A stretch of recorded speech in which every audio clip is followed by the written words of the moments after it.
rebranding yourself for 2015. And before that, I'd like to say happy birthday to our sound guy right here at Ghana Television. And the message here is that the Lord bless you and keep you safe and may His face shine upon you always. And may you never respond to the call of evil. And this is coming from your entire group.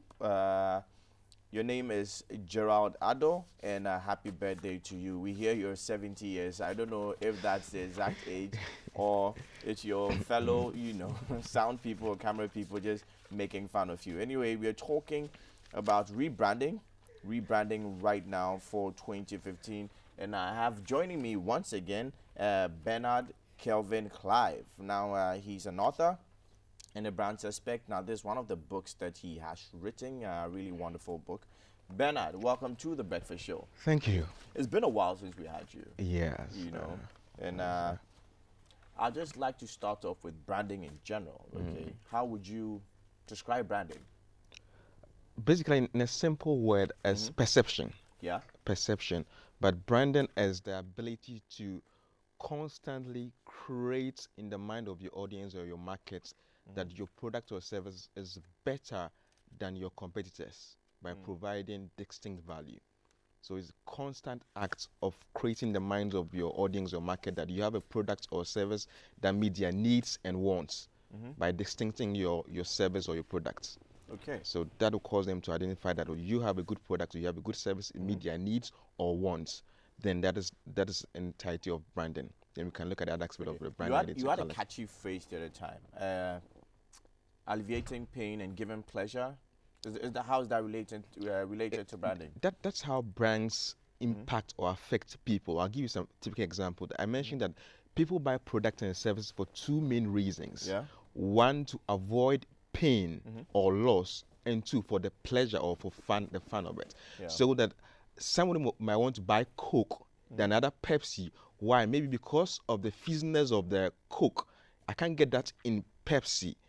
So maybe that is the pleasure. I'm buying that for the pleasure of it. Someone to want to buy it because to avoid loss. I don't want to lose maybe more than one Ghana, so I won't buy Pepsi. Yeah. So these are two factors that affect brands in the way brands market and the way people perceive product and service. They will choose one product over the other, basically based on these two main factors. Other things will come into play. They might take an emotional decision, but because to avoid pain or pleasure, or for the fun of it, I want to just go in and do this. Yeah. These are the two driving forces that drives brands or people's perception about products and services. Okay. So now branding oneself for 2015, how is that really important for one to, because it seems to me like a form of change, okay, to rebrand oneself.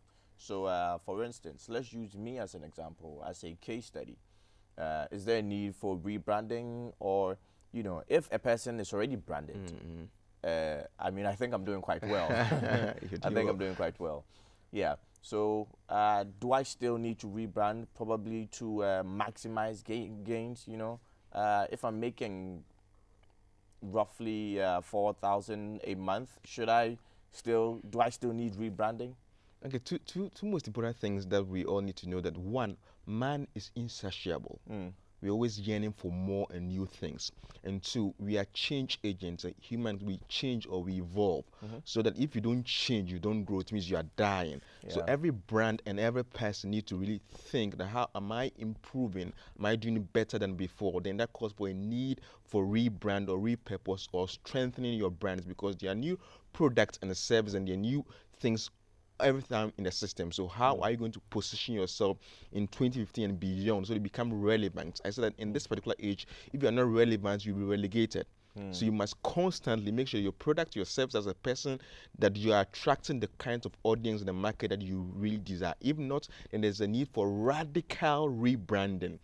Now, I developed the concept of rebranding, especially in terms of humans, in the sense that some are living what I call successful brands as humans, but they are not living their true purpose. So that calls for a rebrand, a realignment of purpose back to source, where source here is God himself. That are we living the kind of life, what we are called to do, or we are just living any successful life for society to celebrate us? So that there calls for a rebrand. Who am I becoming, or how am I living my life? Am I really align with what God has called me to do? Am I living on purpose? So you begin to think through that all these years, am I on track? Or am I living in the phases or phase of what society or men want me to be? Even though they need to really sit down, calm, assess yourself, re-examine yourself, back to yourselves, back to God. What are you gifted with? What are you called to do? Then you begin to rebrand yourself in the line. So the ideal form of rebranding has to be in line with God's plan for you. Exactly. I'd say that without a clear sense of purpose and direction in your life, you'll be building a fake brand of yourself. And we have a lot of fake brands around. So that if you really know that this is not what I'm called to do, the most important thing that you can do so many things, but is that what you're called to do? Okay, now I'll just, I mean, I hate to use the word devil's advocate because, no, I definitely, that's fine. but let's say D's advocate. Or, let me just play that role here. Cool. So by that argument, are you trying to say that an atheist, for instance, cannot rebrand himself?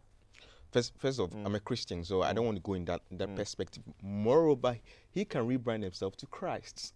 That might be most important decision to make. However, the decision is left to him or her, so that it's not a compulsion.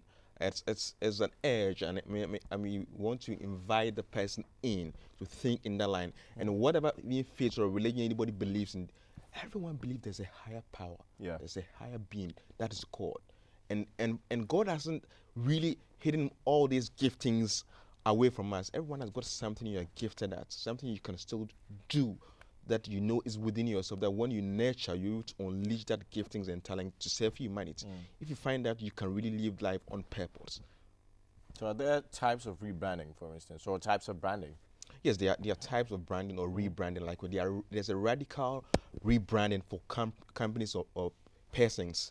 And you go into the radical type? Let's look at a company. One of the factors that will affect a major rebrand of a firm is acquisition or merger. Ghana Telecom being bought by Vodafone, complete rebranding, rephrase of the whole system. A change of management will cause them to do maybe a mild rebrand or entire rebrand. Maybe let's look at a certain aspect of business. If you get a new management for Ghana Television, there might be a rebrand in a form, in a face. GBC. As it stands now, we like our management. I'm saying so that and sometimes management calls a decision for a company to rebrand a new board of directors. Then you want to rebrand in form. Sometimes might not be the complete change of logo or name. Maybe a certain aspect of the business service. But this time we're looking at maybe our customer service. We're doing customer service, but 2015 and beyond, we want to do excellent customer service. So our rebranding focus is back to our vision of the company, or vision as a person. Then we begin to drive in that line. If not, then the company will still be retrogressing rather than progressing. So there's a call to always re-examine this, the company's goals. If it's a company, are we still back on our vision? Do we say overnight delivery? Are we still delivering products overnight? We say the first of the nation. Are we still first in news and all that? Then we rethink. So it could be internal rebranding, not major colors change of logo slogan, but back to our vision. Let's look at that. Are we really working on our vision? And that still remains under the category of radical rebranding? No, that's a mild rebrand. Okay. And that's just looking back to vision, mission.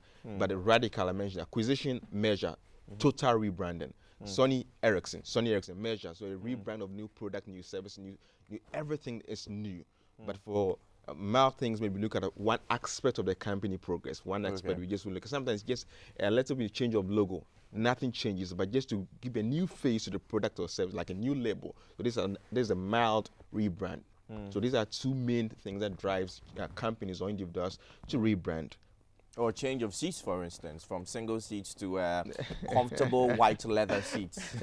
Okay, so that's fine. Now, so those are the two major types of rebranding that you mentioned. Now, are there also things like negative rebranding? Can rebranding or an attempt to rebrand oneself lead to, a negative situation?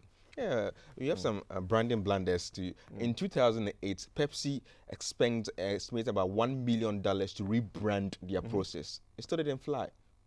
So they lost $1 million to rebrand their logo, their concept, everything. But still, we love Coke. Okay, so the companies rebrand and still fail. Individuals still rebrand and still fail. We have some successful companies rebranding and succeeding. Individuals rebranding and doing well. Yeah, we have Shatawale. He rebranded, is doing so well. Yeah. In his niche. Yeah. So individuals can rebrand and do well in that area. Others can rebrand and still flop. So factors that will affect a company or individual to rebrand, look at, am I still on purpose in my company's vision or goals, or am I attracting the wrong audience or clients? Sometimes you might realize that you are attracting the wrong kind of audience or client in your business. So you need to rebrand. Look, I know now my market is different. I want to attract different kind of audience for the program, or different kind of audience for my business. Then you need to look at this factor. Then I'm going to rebrand. Look for the things I want to do. So a lot of these things will drive you as a person or as a company. Then I need to 2015. Let's rebrand, because we don't want to attract more clients who will just pay us less. We want to attract quality clients who pay us more of our value and services. Now it will interest you to know that sometimes the clients who pay less are the annoying ones. So that maybe if you want to focus, okay, there are two types of products. One community is I have Pepsodent, I have Close-Up. Close-Up to a certain class, Pepsodent is a certain class. The same product from the same company, but people even don't know. So one will choose one product over the other based on certain things, so that we develop one aspect maybe of our product, that this one is for certain class of people. We'll do it only sachet. You can afford it 10 Ghana cedis or 10 pesos. But this one for certain class. So the product line will go for different marketplaces, and it's still going to win a market share. But if you want to use one product to meet every need of our clients, it won't work. It won't work. Okay, so should there be constant rebranding, or you should what should be the ideal interval for rebranding, or there should be a constant attempt to rebrand? First off, we look at, is our company on track? Are we still on our vision, our mission? What are you driving towards, or am I still on track as a person? If not, then we consider rebranding. Now, is rebranding going to get me the right clients, the right audience, or do we have a bad name that we want to rephase out? Then we need to rebrand. So look at all this. Aside that, if you don't want to rebrand, there's always need for constant innovation. That might not be a total rebrand or mild, but it's constant innovation, progress. A typical example is Coca-Cola. They keep on innovating new things, new ways to get new clients or people, products, advertisements. So they are innovating. If a company doesn't innovate in this age, it will die. So keep thinking, my client base, my product and my service, how do I keep my product constantly on their mind? If you don't do that, you lose them. Customer loyalty is one of the things that we want to throw our ways about, but it's not really so. They are new products, they are new services. So if you don't constantly get my attention, I will move to a next place. There's one of these companies along the road here, beverage company. You go, you buy all the products. We are in a digital age. The company says, don't bring your laptop to plug in and use. What do you mean by this? Opposite, they give you Wi-Fi. They allow you to plug in. Would you go to the other company or the other? No. So they think they've got a market share. No. Within a year or two, they will fade out, because they are not constant. And it will be difficult to get people back in. So constantly add new things that call spice up your clients, ways to get them the attention, because the world is noisier, very noisy. So find ways to constantly get your products and services to them. Then they'll beat their door to your place. They want to, when they think of any product and service, they won't think about you. Now let's talk about individual rebranding. Okay. Now when it comes to the individual, if unfortunately there's a negative situation. Okay. For instance, some of our celebrities right now have had quite a few bad news. For instance, the likes of Tiffany, her videos being out there, the likes of, Raquel also had some bad news earlier. With people like this, or with people who find themselves in such situations, unfortunately too, they're out there. They're not like people who are not comparatively known. These people are known. And how does a person rebrand to take that image out of the minds of Ghanaians and to have a more positive image? Yeah, there's one way we call a brand or reputation management. You need to manage your reputation, especially like getting a bad brand name as a celebrity. So what do you need to do? It's very difficult, but if you do it very well, you can bounce back better than before. Depending on the situation, one, if you openly confess that I did that, okay, I'm sorry. Scriptures talk about forgiveness. I did this. I'm sorry. Your fans will accept that you're human. Okay, you add, you confess that I'm not going to do this again, or you did this, you confess, then you begin to move on from the bad reputation, and begin to let them see you in a more positive light in the things that you do. But if you don't and begin to hide over thinking you're on top and you have all things together, gradually people will fade because they don't want to trust or they don't want to hang around fake or false folks. So openly confessing, that's one of the things that really save a lot of presidents who have even messed Yeah. up. They confess. We still accept them because we realize that they are humans. But if you want to shoot yourself as a superstar, you still fall. We won't run or drive or become fan of whatever you're doing. So that's one aspect to do that, to rephase yourself from the bad brand name to a rather positive, more light comments. Sometimes when you want to retort against that you rather make the situation mess. The other way is just go silent on the case Okay. for a period of time. People may not forget, or the internet may not forget, but after a while, you come back with more positive life, more positive. Maybe even it could be the same brand name or different brand name, but more focused, more direction, more drive. But Okay. if you always want to challenge the system, man, you will not have it easy. Wonderful. I think I'll take your final words on rebranding for 2015.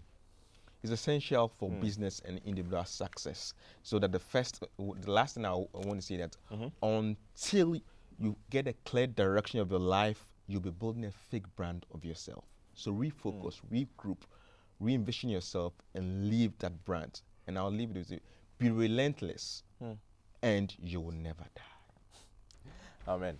Now, let's just wrap it up here. I was speaking with Bernard Kelvin Clive. He's an author and a personal branding coach. And we're talking about rebranding yourself for the new year 2015. The Breakfast Show continues right here on Ghana Television. So stay tuned, because up next is the newspaper review.